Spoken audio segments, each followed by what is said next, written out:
Desde que o cinema foi criado, o cinema evoluiu muito, ganhando som, cores e efeitos especiais. E uma das últimas novidades foi o projetor 3D, o cinema 3D.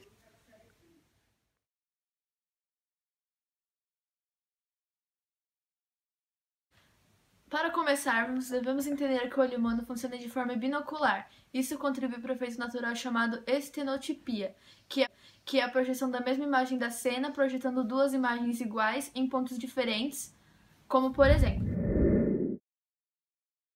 Com isso, o cérebro irá interpretar as imagens e realizar a fusão de uma imagem com a outra, formando uma imagem tridimensional. E então, por fim, o efeito 3D é necessário que na hora da filmagem seja gravada a mesma cena duas vezes. Streets of Doom, and there we'll find Bloodbeard's galleon and her lost treasure.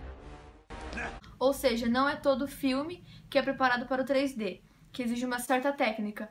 E por isso, filmes antigos que não usam esses tipos de aparelhos como câmeras imitar o olho humano. São duas lentes com uma distância de 100 centímetros uma da outra e faz com que a imagem fique 3D. Nos filmes em 3D, os cenários, as pessoas e até mesmo personagens de desenhos, eles podem ser visualizados numa terceira dimensão, como se fossem reais e estivessem mais próximos de nós. Assim, a ideia dos produtores é só enganar nosso cérebro e nossos olhos, fazendo a gente pensar que eles estão diante de um espaço tridimensional e não à frente de uma tela bidimensional comum.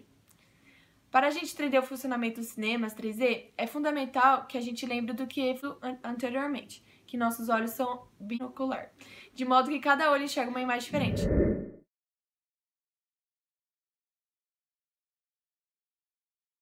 Sendo o cérebro responsável por combinar cada uma das imagens. A diferença angular, que é quase imperceptível, entre essas duas imagens, denominada desvio, é utilizada pelo cérebro para ajudar na percepção da profundidade. É exatamente por essa razão que, ao perder a visão dos olhos, as pessoas perdem também a noção espacial. As antigas produções de filmes 3D utilizavam imagem anáglifa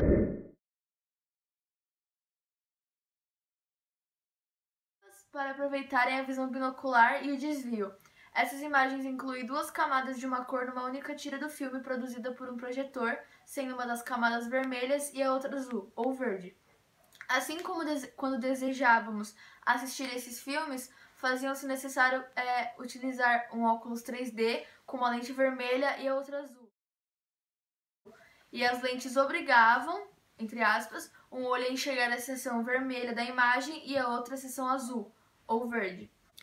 É devido à diferença entre as duas lentes que o cérebro as interpreta como uma imagem de 3 dimensões. Entretanto, por conta da utilização de lentes coloridas, a coloração da imagem final ela não é precisa, porque de modo que os dados relatam, essa tecnologia trouxe muitos problemas para as pessoas, como dores de cabeça, lesões oculares e até mesmo náuseas. Como já mencionada, a técnica utilizada interferia na visualização das cores, de modo que foi necessário desenvolver uma tecnologia melhor, porém mais cara e complicada, mas que não afetava as cores originais. Essa tecnologia é baseada na polarização, sendo que é o que a gente usamos agora, os óculos feitos por lentes escuras e não mais coloridos igual era antes.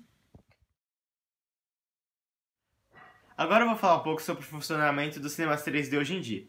Para obter essas imagens 3D, são utilizadas hoje em dia duas câmeras,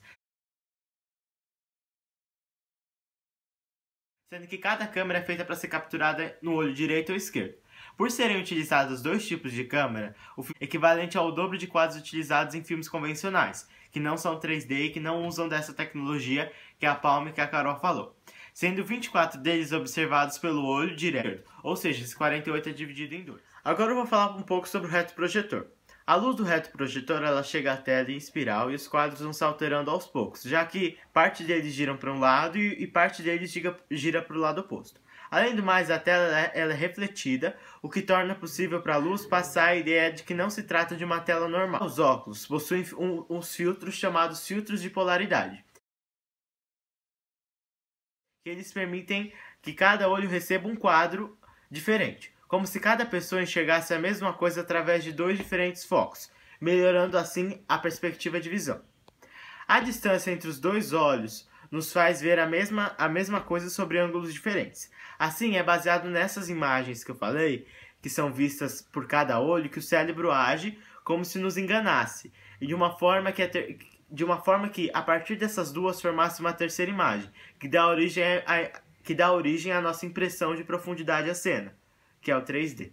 Um dos grandes exemplos práticos de projetor 3D que nós usamos no nosso cotidiano seria cinema e televisão 3D.